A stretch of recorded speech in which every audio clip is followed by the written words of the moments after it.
and welcome to the Side Netting Podcast, the place where we discuss all the latest goings on in the world of football, play a couple of games, and almost definitely go off on a tangent or two. I'm joined as always by my friend, my cousin, but most importantly, my co-host, Kieran Burke. Kieran, how are we getting on? Good evening to you, pal. I am doing well. I'm a bit thrown off. It's obviously earlier than the usual slot, so I'm getting my bearings this evening. What a week to be coming straight off the back of the Premier League. Usually it's a preview action. I don't know if we picked a good weekend or a bad weekend to be reviewing based on the fact that I am still, 3 days removed, completely and utterly rattled. I'm man enough to admit that every waking moment of my last 72 hours have been filled with rattling anger at that Arsenal-Newcastle game. So let's just get straight into it. Yeah, I think we could do this pod in a month's time and I'd still be pissed off about it. So, sometimes time doesn't heal. No, and this one, time will not heal. I am as angry as Mikel Arteta after the weekend.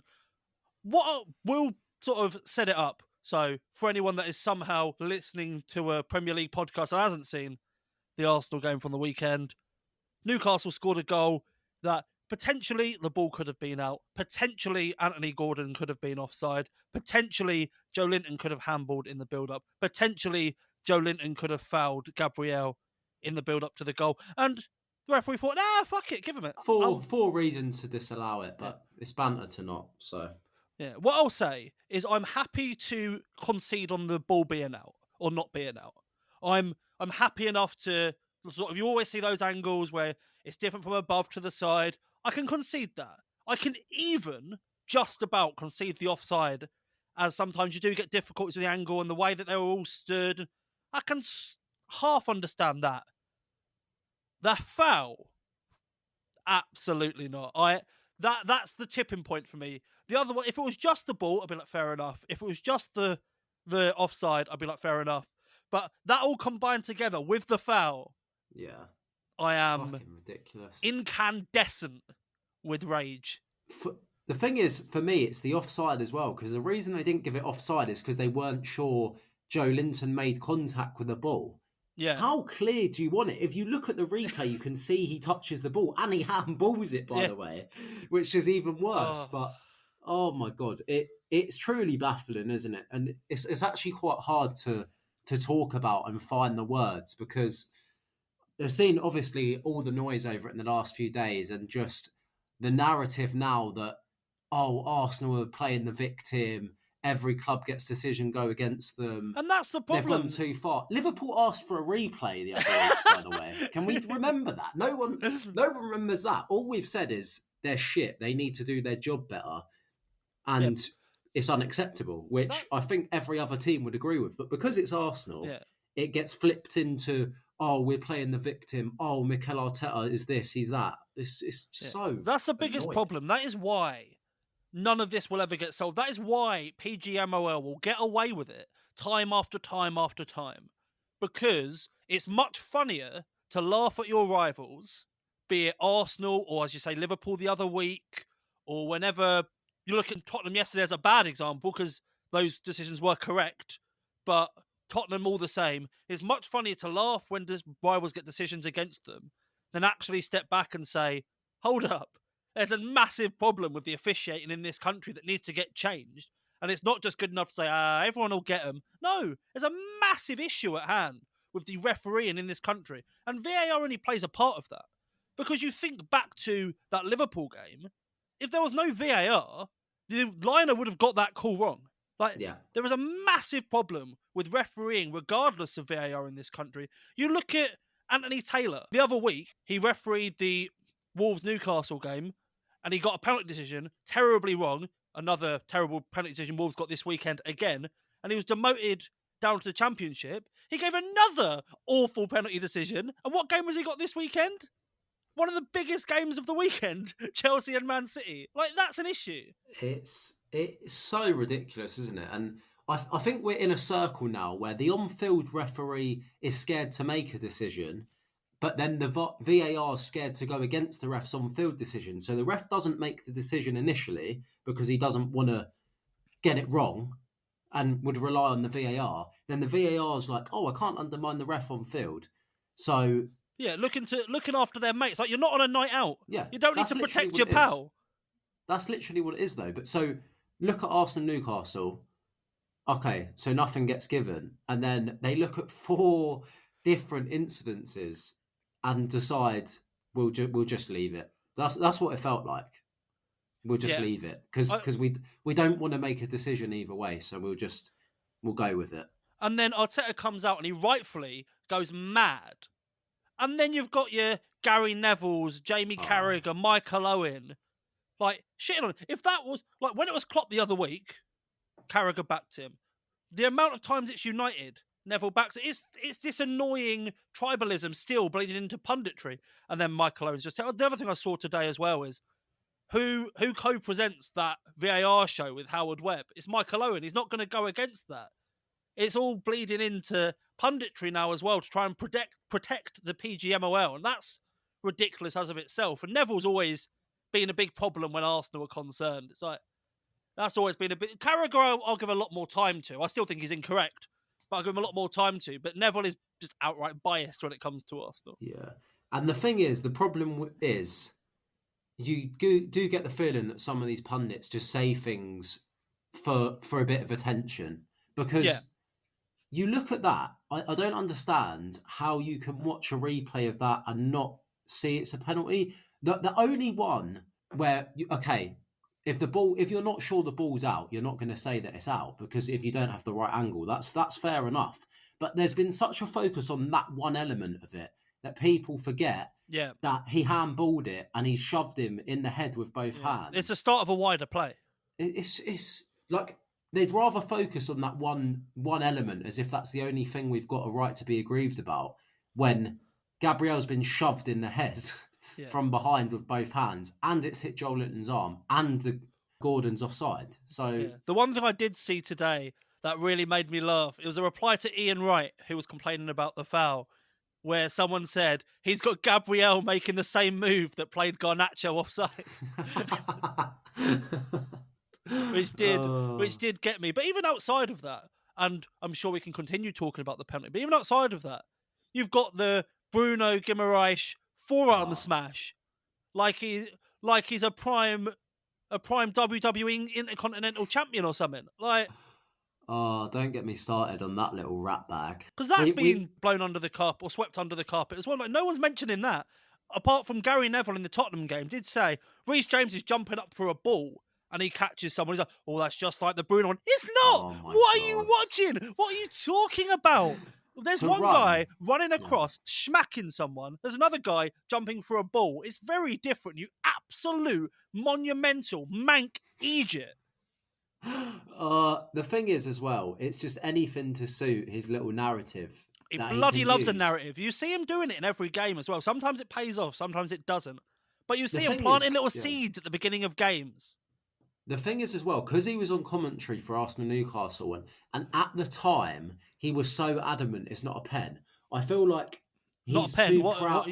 What bit are you talking about? Sorry, Arsenal Newcastle game. Yeah.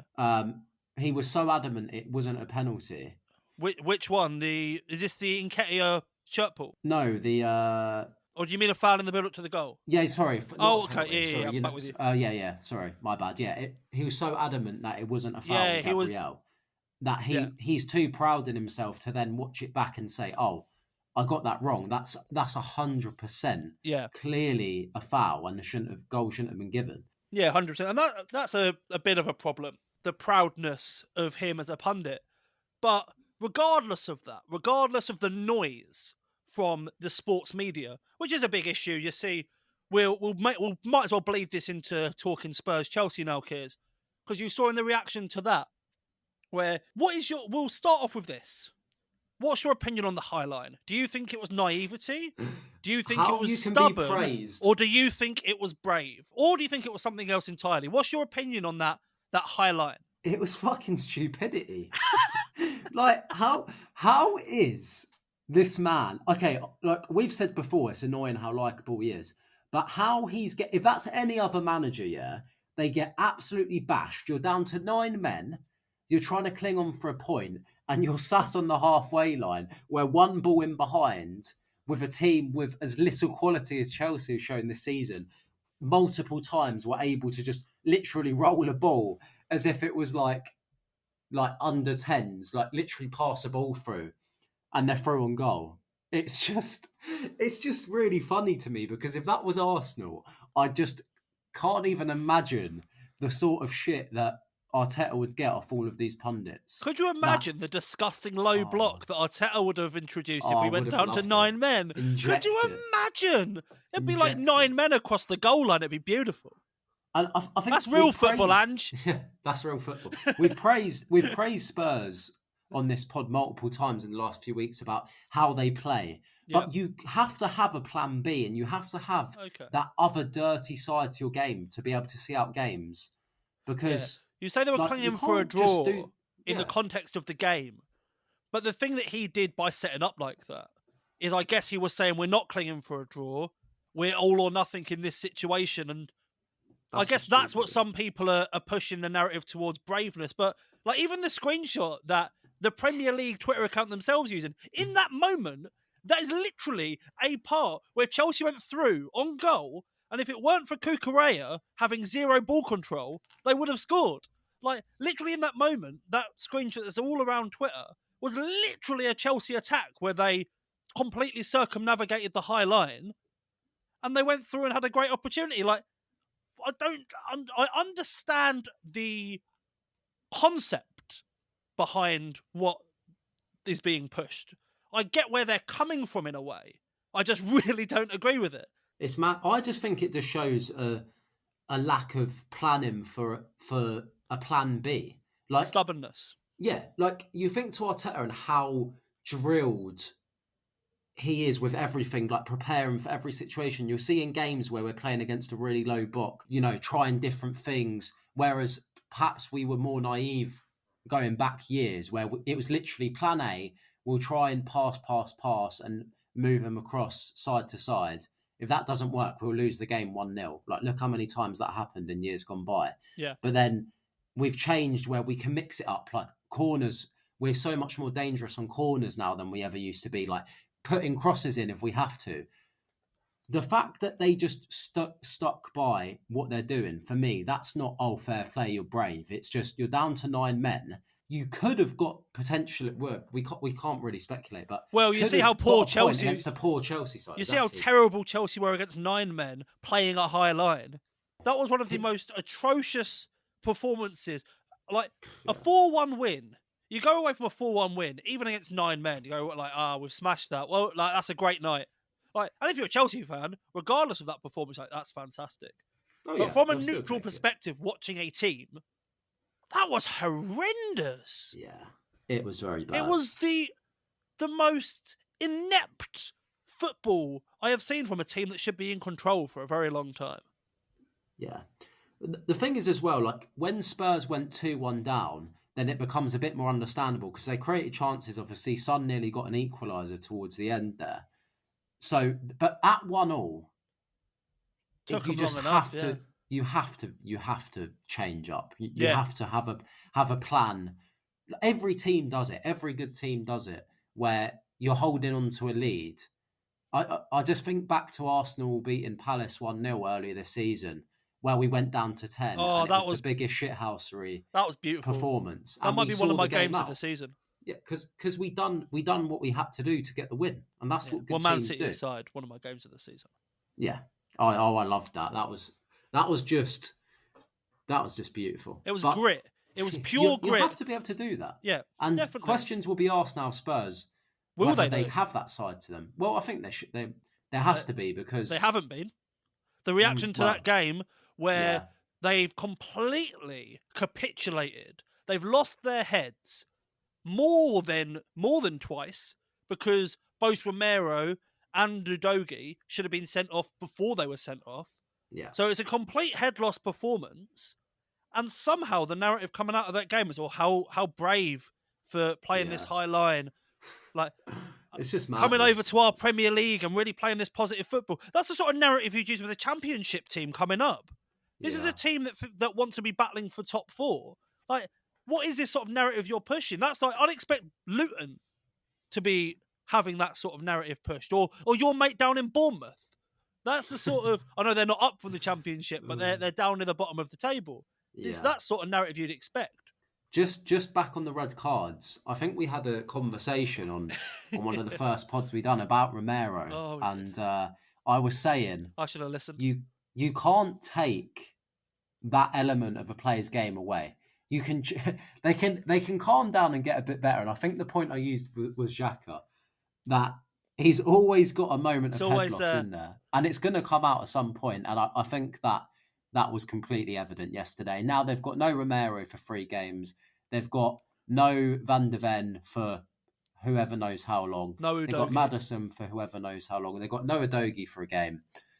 Oh, relying on Eric Dyer. The Spurs bus, I love it.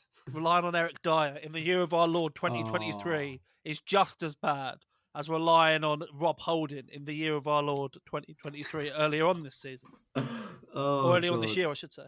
That's the problem as well. When you're doing so well, like Spurs were, but you have a thin squad, you're always going to have that problem. We had the exact same thing when Jesus was out last season, and Nketiah came in, a player that we've spoke about quite a lot in recent weeks, whether he's good enough to be. Let's actually touch on him again now. Once you've completed your point there, we'll actually go back to Nketiah. Yeah, well, it's just that was it really. That, you know, when you've not got that quality that's been built up over seasons from being in these title races, that's your undoing ultimately, which was our undoing last season. Look at City; they've built up unbelievable depth over the years because they've been such a good side, and players want to go there. And even ourselves, I feel like we're slow. I don't think we're quite there yet, as we're about to touch on with strikers.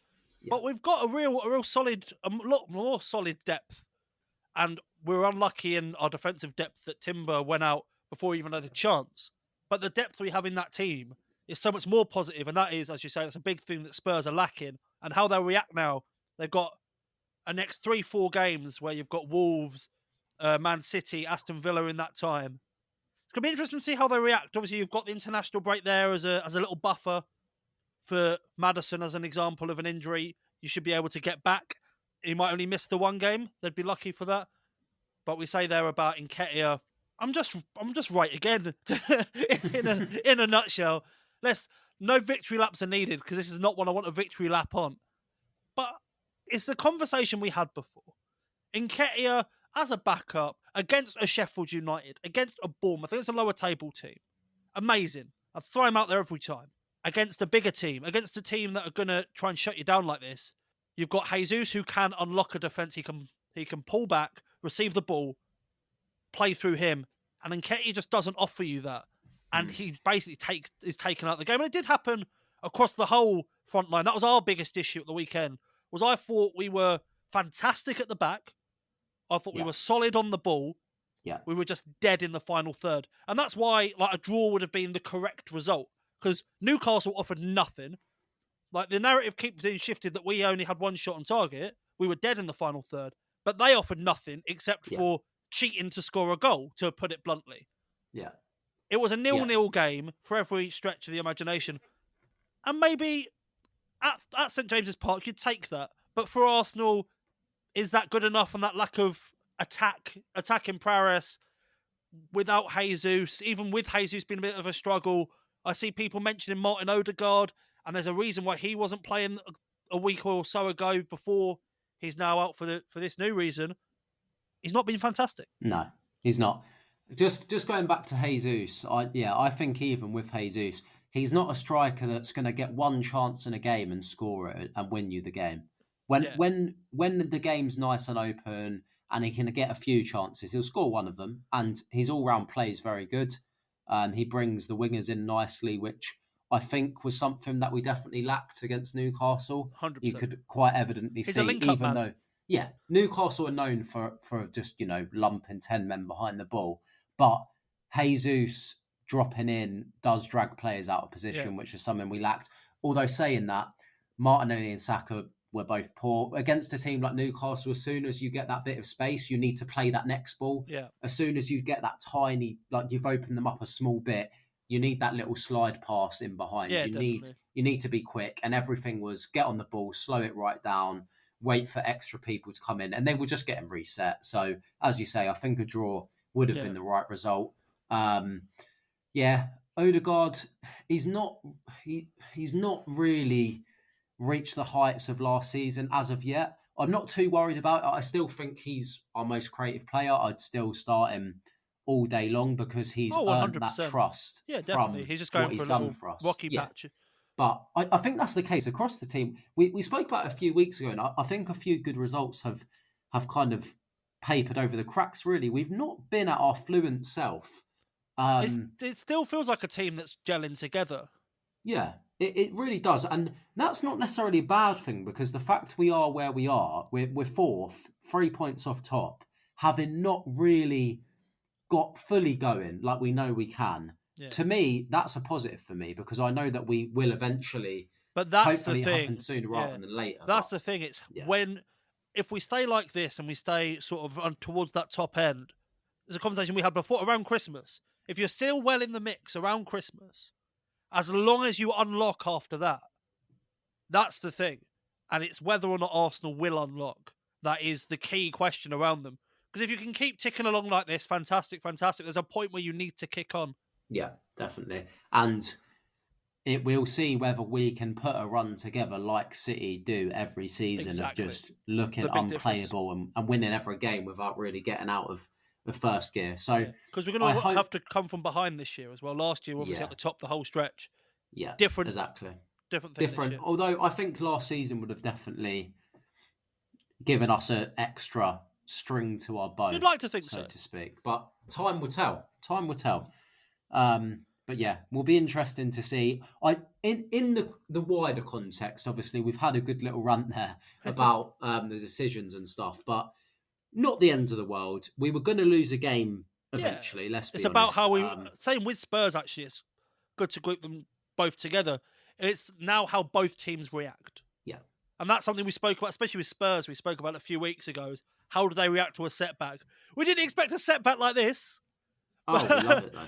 But how do they react to this setback? Obviously, you've got Ange trying to give digs out to Arteta in press conferences, and Arteta made a lovely dig back about getting yellow carded, which I very much enjoyed. But in terms of the actual football, it'll be interesting to see how the teams react rather than the managers. But I think we can put a line for now under the Arsenal and Spurs games from the weekend. But it was a good weekend for teams that we've repeatedly shat on in this podcast, Kiz. It really was. I say good weekend. Man United somehow won that game. Sheffield United, another VAR decision. I don't know if you've seen the penalty that Wolves got, but it was very similar to that one against Newcastle. It really was. Poor Wolves is what I'll say. We're bloody complaining about. Get on our train, Wolves fans. Join us. Join the resistance. Join. I think we have a 20-minute segment next week for a Wolves fan to have a good run. If they want to jump on. But yeah, ridiculous that gets looked at. It goes back, obviously, we're talking from an Arsenal fan's point of view, but the problem is wider. And that's definitely the frustration. It's continual. Nothing gets done about it, and it's just a never-ending cycle. Yeah. As we said said just before, protecting their friends, and that's when your referee gets demoted, makes another awful decision, and then gets one of the biggest games in the league, what's the point? Exactly. So definitely felt bad for Wolves. Wolves team we are going to discuss in our predictions segment, who have been on a solid enough run, but Everton. I still don't know. Still none the wiser.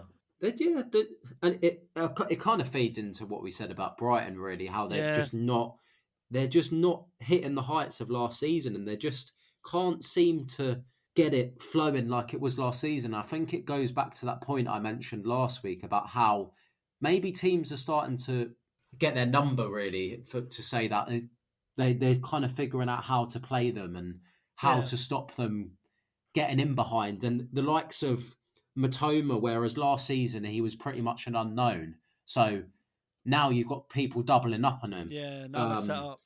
So they don't have that unknown about them that they had last year, whereas now teams are prepared for it, so they're expecting it a bit more. I think that's been a bit of a struggle for Brighton. They still have that quality there. When I watch a Brighton game, they still have those moments, but it's just not to the same level it was last season. Yeah, last 100%. season they were dominating games for 90 minutes, and this season it is in spells. So.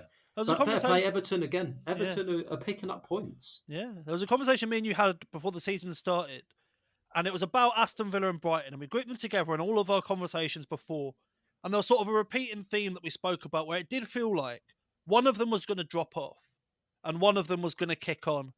And I think I hitched my wagon to the wrong horse. I was very, very much that Aston Villa were going to be the team to drop off, but maybe it's going to be Brighton. And like we are 10 games into the season now, 11 games into the season, but they could be the team that drop off and finish more around the 10th, 11th mark where I kind of pegged Villa for, and Villa keeping those European places. It'd be an interesting one. But the last team, I think we owe an apology to the Kenilworth Road boys, the Luton Dog.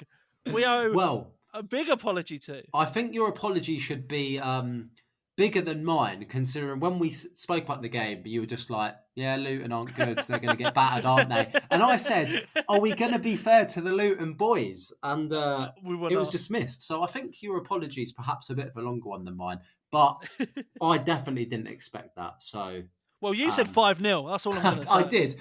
I only said 4. That was partly out of hope. No. Don't be doing it down now.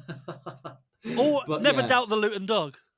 The thing is, as well, it's not just the result; it's the performance. They were the better side. Really, oh, fantastic. I know Liverpool had a few chances. Nunes with that miss. He's back. He's back, ladies and gentlemen. He's back. He's back. And it's live. But yeah, Luton keeper made a few decent stops as well. Nothing unbelievable for me. A few good stops, fair play. But Liverpool, as much as they created, it was never like they really looked like they're definitely going to score. Like the pressure was there, but they never really looked like they were comfortably gonna win the game, which Liverpool Luton tend to look like. Yeah, Luton set up very well to go against this Liverpool team, and then they battled well against them as well, and they were unlucky with a draw in the end. Luton, it was like really you've got to be delighted. Well, I don't know if delighted is the right word, but you've got to be happy for Diaz in that situation. Yeah, definitely. Where everything, as we spoke about last week, everything that is behind that, to be able to get a goal in that situation must have been a huge moment for him, and one that you definitely give him. But Luton will maybe look at that as 2 points dropped, and you wouldn't have thought that before the game started. We definitely didn't think that before the game started. So a real solid point for them. It does drag them out the relegation zone as well. So I'm sure they'll take that for the time being. It's 100%. Early days, but they definitely take that. They'll take a lot of confidence from that game. Yeah, definitely. Anything else on the weekend, Kiers, before we kick on?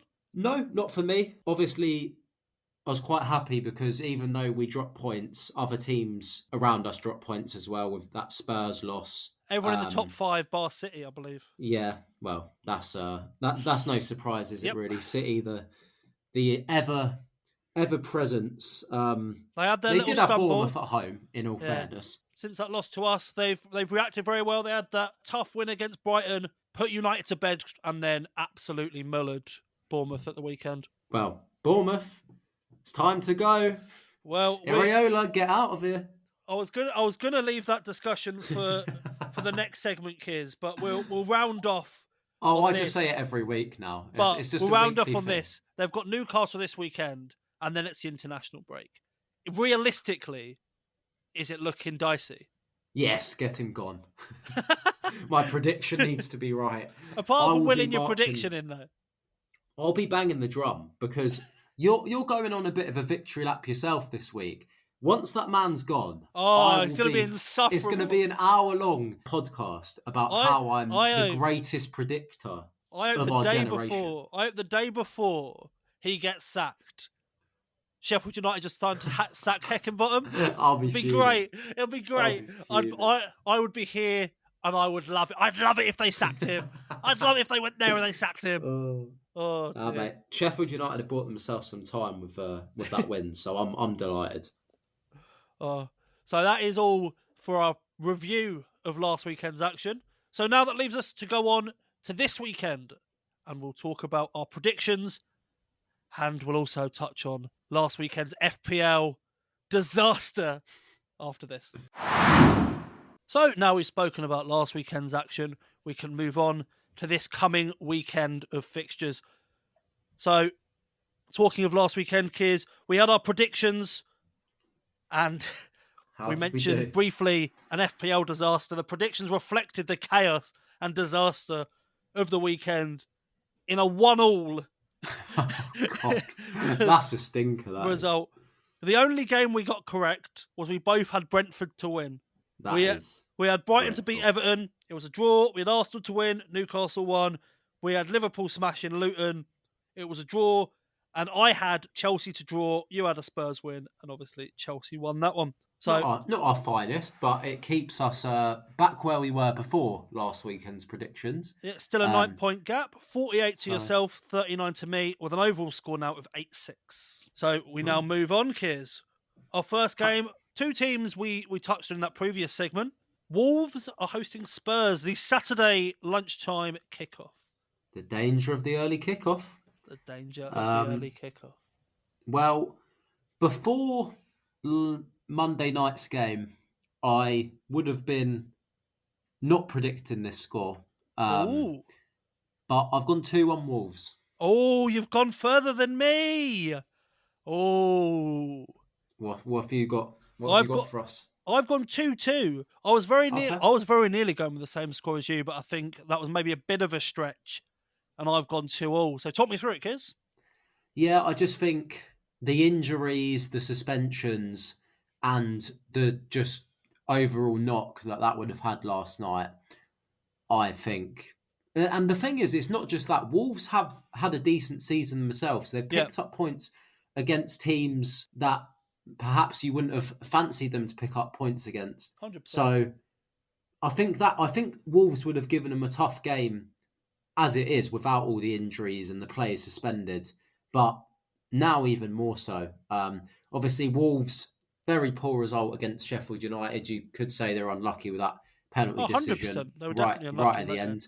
But, you know, they'd probably have fancied themselves to be at a point where they didn't have to rely on a decision like that to go against them. They would have wanted to win that a bit more comfortably based on, you know, what they've done so far this season. Saying that, I just think that general knock that Monday night's game would have had on Spurs, Maddison's most likely going to be out, Van der Ven's going to be out, Udogie's suspended, Romero's suspended. They don't have great depth as it is. I can just see a Wolves win there. I think based on everything that's happened, and some credit to Wolves as well, because obviously they beat Man City this season. They drew to Newcastle. They're not a bad side. Drew to Villa as well. Who obviously are flying. So yeah, I think they've got some quality in their squad, and I can see a 2-1 Wolves win. Yeah, I could definitely understand that. The thing with Spurs, it'll be the thing that we mentioned before in the previous segment, we've mentioned in previous weeks, and even more so now with all the chaos that happened Monday night, is how do they react? And that will be the very interesting thing. And that's what title chasing teams do. If you really think you are a team that is going to chase for the title, and we've said before, we don't think they are. We think they're a top 4, top 5 team. And even top 4, top 5 team, how do you react? How do you react to a loss? How do you react to a complete and utter capitulation like we saw on Monday night? And that will be the interesting thing with Spurs. We always talk about these bounce-back games, Kiers, and I think away to Wolves on a lunchtime kickoff is not the bounce-back game you'd be wanting. No, it's a tough game. It is a tough game. And as you say, it'll be interesting to see the Spurs' reaction, because if they go and win away at Wolves with, you know, the setback they've had, then, you know, I think that's a very good result for them. And you'd say, okay, they've proven themselves as, you know, top 4 could definitely be in their grasps. Although saying that, it's so tight up there so far this season. So there's a long way to go. But I think that would be very positive. Although, as I said, I can't see it happening. I think the Wolves are coming off the Spurs The Wolves are coming off. The Wolves are coming off the Spurs bus. Even. The Wolves are coming off the Spurs bus, which kind of also works because they're lacking that dog in them. There you go. There we go. It's not just pulled together, this. It's all coming together nicely. But yeah, I see a Wolves win. Yeah, and this run of games that Spurs have as well is going to be the making of them or the breaking of them. They obviously had Chelsea Monday night, got Wolves this weekend. They go into Aston Villa off of the international break, then Man City, then Spurs, then West Ham, then Newcastle. And that brings you to the middle of December. I think the international break will come at a very good time for them, to be honest. We'll see what the Spurs team are made of come the middle of December. If they get out of this run of what? 1, 2, 3, 4. This run of 6 games if you include Monday night, or run of 5 games if you don't. They come out of that with 10 points plus. You'd take that. Yeah. Yeah, they definitely would. Yep. So I've gone 2-2. You've gone 2-1 to Wolves on that one. So we'll move on to the next one. We'll go into Saturday 3 p.m. and we've got Crystal Palace against Everton. Yeah, an interesting game. And we've said about Everton's unpredictability. The confounding Sean Dyche's Everton. Yes. Ever a mystery. I do think Palace will have too much for them. I think I predict an Everton loss almost every week, so I do apologise. But obviously, never learn. Eze back making an appearance off the bench last weekend in Palace's 2-0 win away at Burnley, I think is a massive, massive boost for them. Pretty much all their creativity is through Eze. Obviously, picked up an assist as well. I think his return, obviously, he might be able to start this weekend.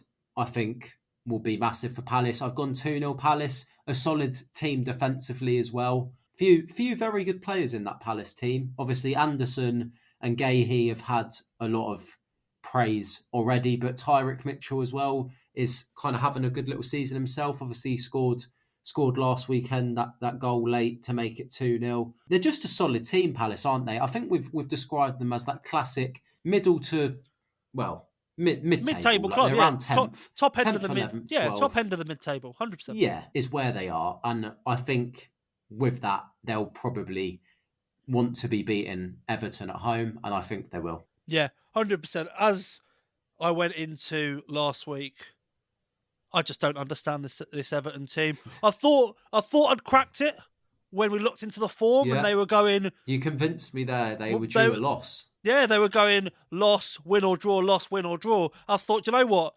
I've hit the system here. And now that's let me down, and I'm back to square one on trying to figure out this Everton team, who were actually really unlucky with the...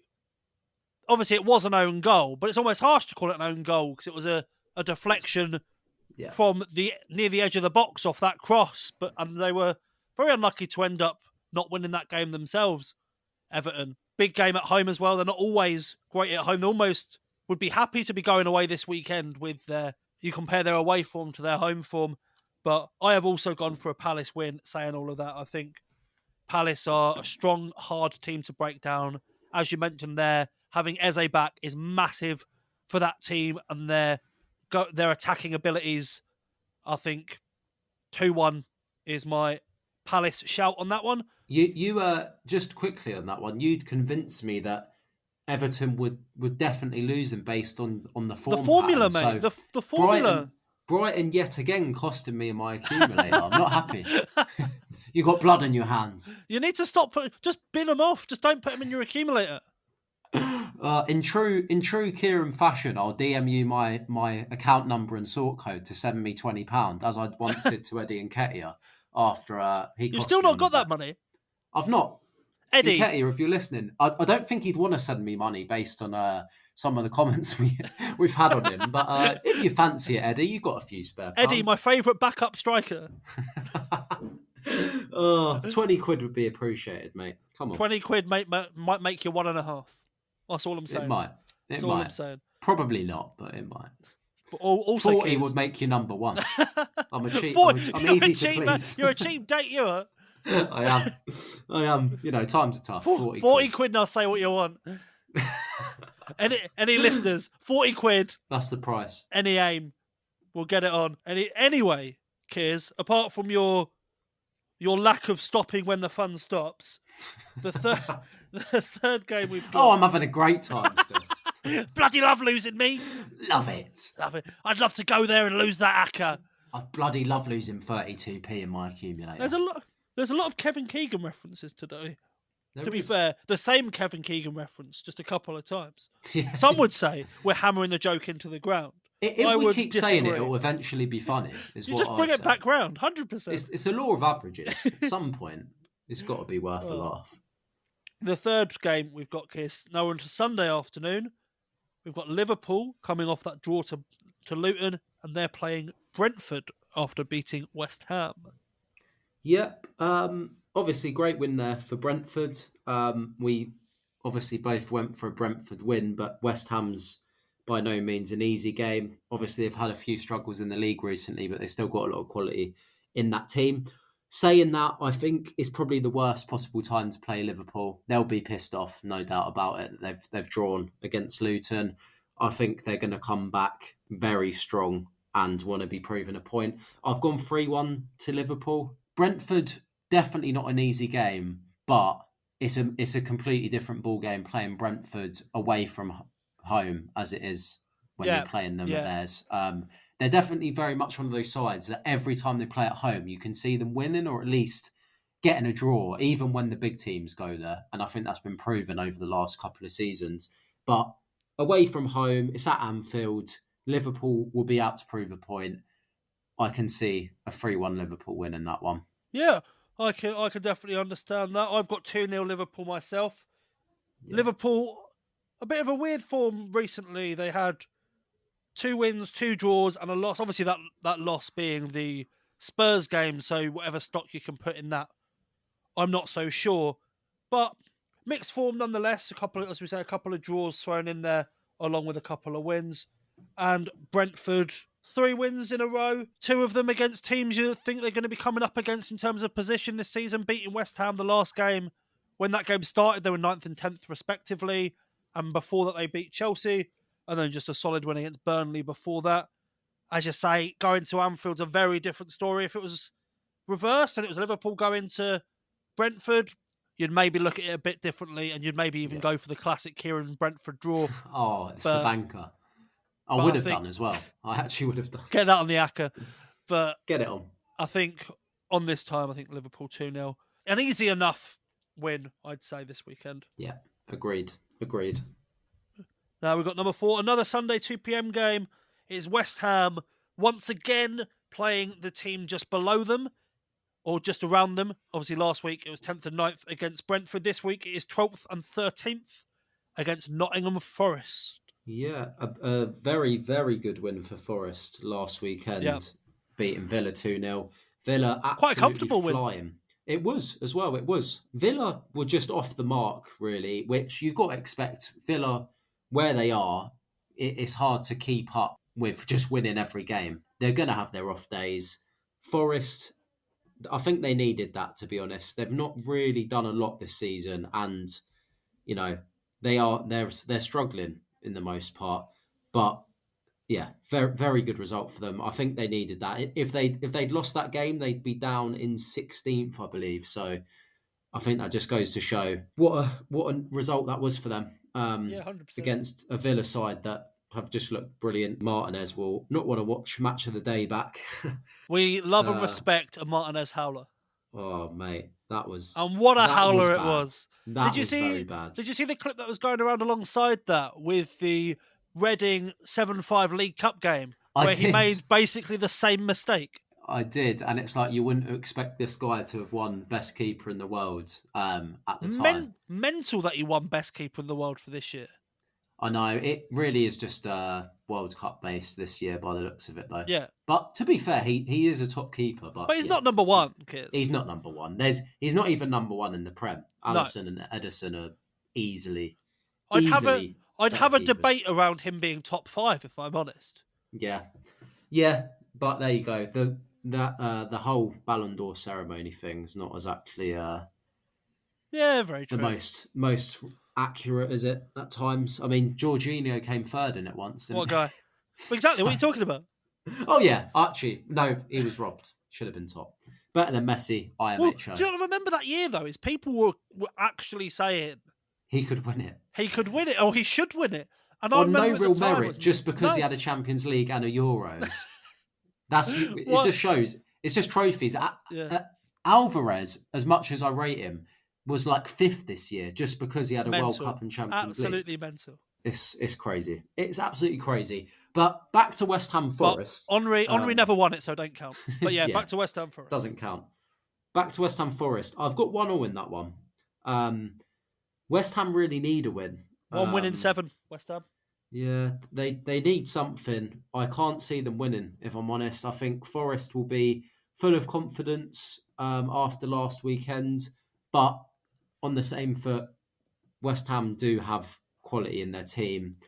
And yeah, I think they'll cancel each other out. I've got 1-1 in that one. I'm a big fan of on the same foot rather than on the same hand. We don't discriminate against body parts here. On the same finger, on the same facial. On the same shin. On the same kneecap. But as you say there, Kiers, big win for Forest last weekend. A Forest team who only have 2 losses in their last 8. Those losses coming against Liverpool and City. Their biggest issue has been the level of draws. They've drawn 4 times, won twice, lost twice in their last 8. So we're going back to the form that did me so well with Everton, and I've got a 2-2 draw in this game myself. Both going draws. We love to see it. We've looked at each other's notes once again. The final game we got, Kiers, is the Anthony Taylor Classic. He did so well in the Championship. He's back. He deserves it. He does deserve it. And for anyone that disagrees, yeah, fair enough, I back you. Sunday, 4:30, we have Chelsea against Man City. So the big question on this, Kiers, is how do you react when you've played poorly, but you've won 4-1? To be honest, I don't think it needs any context because Chelsea, no matter what happens the week before, they just continue to be average. City are very good. They're going to win 4-1. Except the Arsenal game, they were class for about 75 minutes of that game. That's true. Although teams turning up just against Arsenal and no one else is nothing new, really, true. Is it? That is heritage. Been seeing it for years. But yeah, 4-1 City. City are good, Chelsea aren't. Job's done. Great analysis. Done. You're welcome. My analysis is basically the same. City, basically since we beat them, they've mustered through that Brighton game, and then the last 2 they've looked fantastic. Exactly that. We poked the bear. We made the Baldman angry, and I've got 3-1 to Man City myself as well. So not far off of your prediction. I don't quite see the squashing that you have there, but as I say, not far off it. So those are the predictions. We'll see if it is any better than the absolute disaster that was last weekend. But there are some other games. Worse, can it? Nil, a tight 0. Bring it on. Tight 0, and then in the last minute, you'll just decide, do you know what? I'll have a point, and you'll get one because all of your money for this podcast comes from Saudi Arabia.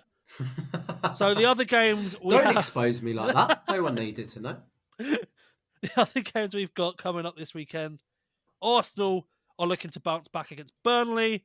Man United going against Luton at Old Trafford. You've got Bournemouth against against Newcastle. You've got Aston Villa against Fulham, and you've got Brighton against Sheffield United. Any games you want to touch on there, Kiz? No, don't be salty. We love Newcastle. As I said earlier, rattled, and I'm not even afraid to admit it. Fuck them. Fuck them. The Geordies have officially tuned out from the but I'm going to burn the 24-hour Gregs. Potweld, get out. Take it all back. Going to go up to a 50-year-old, biting the T-shirt off an 18-year-old and give her a slap. Done. It's game over, kids. The war is beginning. The war against Newcastle is on. I'll be there. No matter what.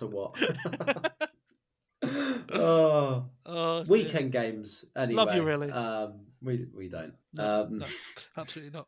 Yeah, be interesting to see whether Luton can produce the same level of performance away at United, who obviously United, arguably, although I'd say most people would agree, are terrible. Far worse side than Liverpool.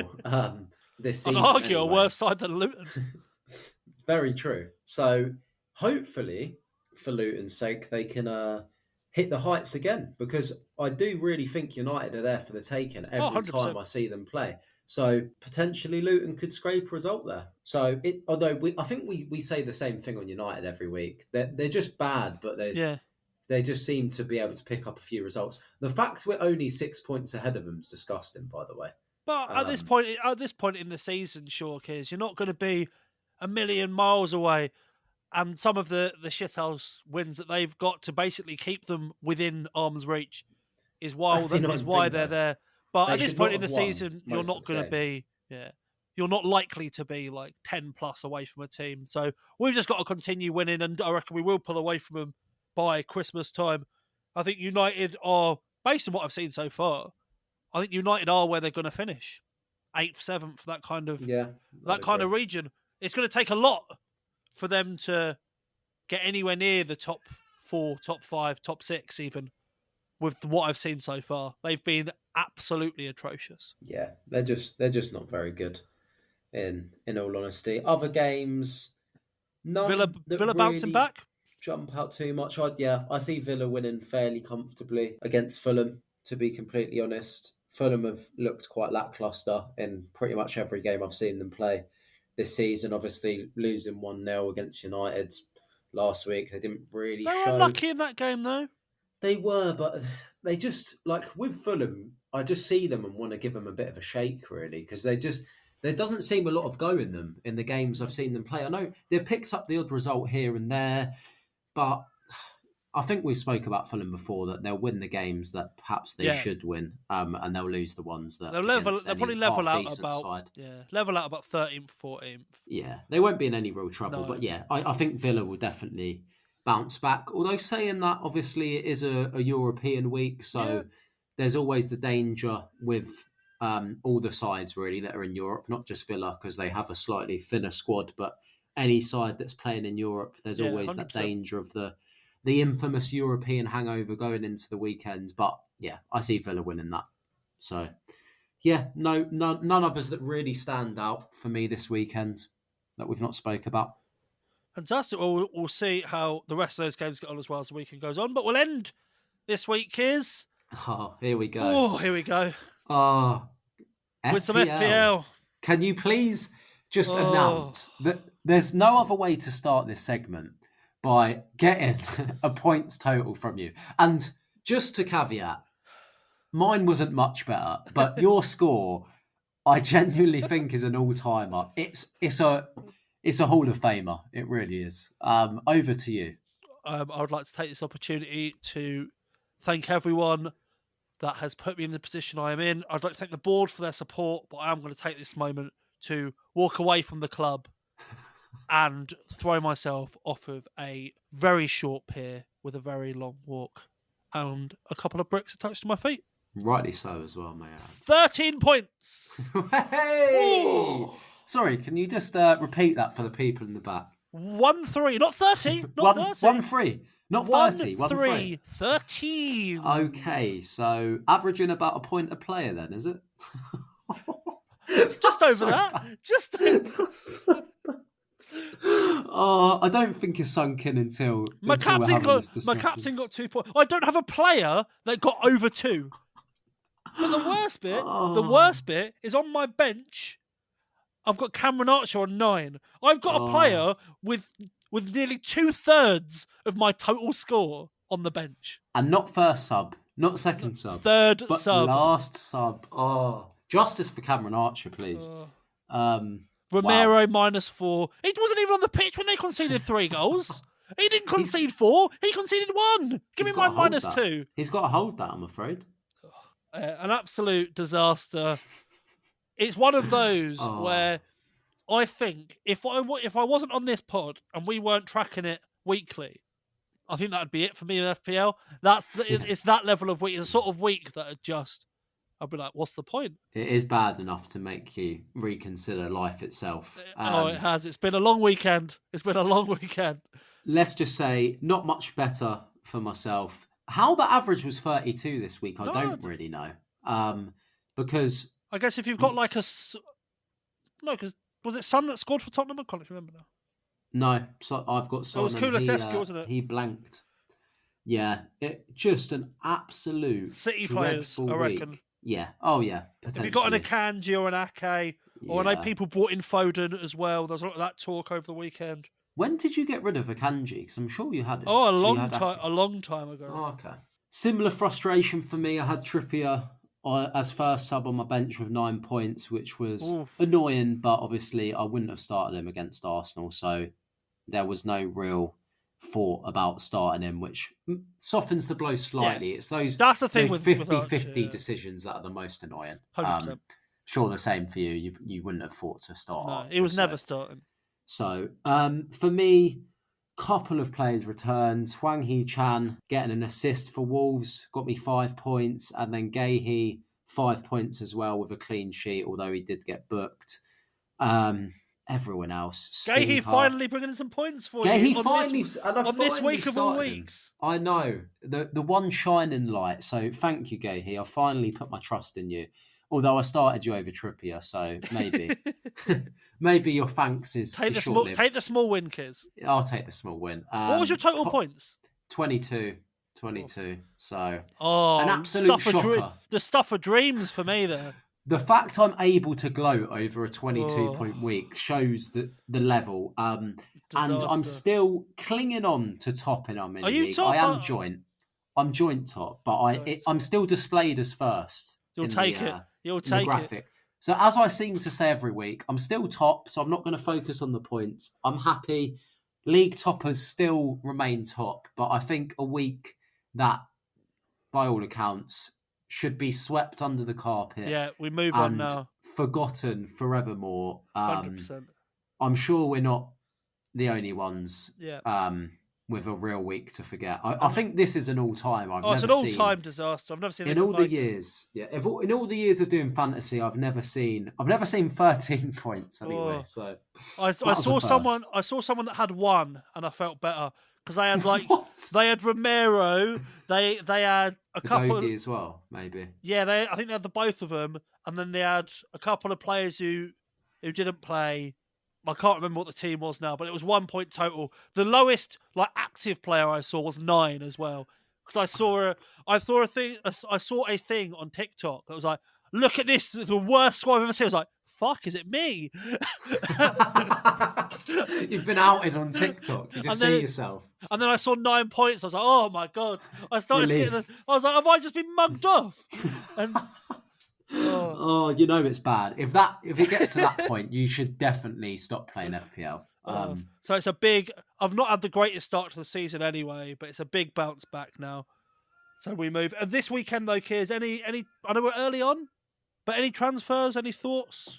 I've not had any movement yet. I'm probably going to wait to see what Big Ange says about Maddison. Yeah. Haaland also showing as potential doubt, although I've seen he's back in training now, so I'd imagine he'll still be okay.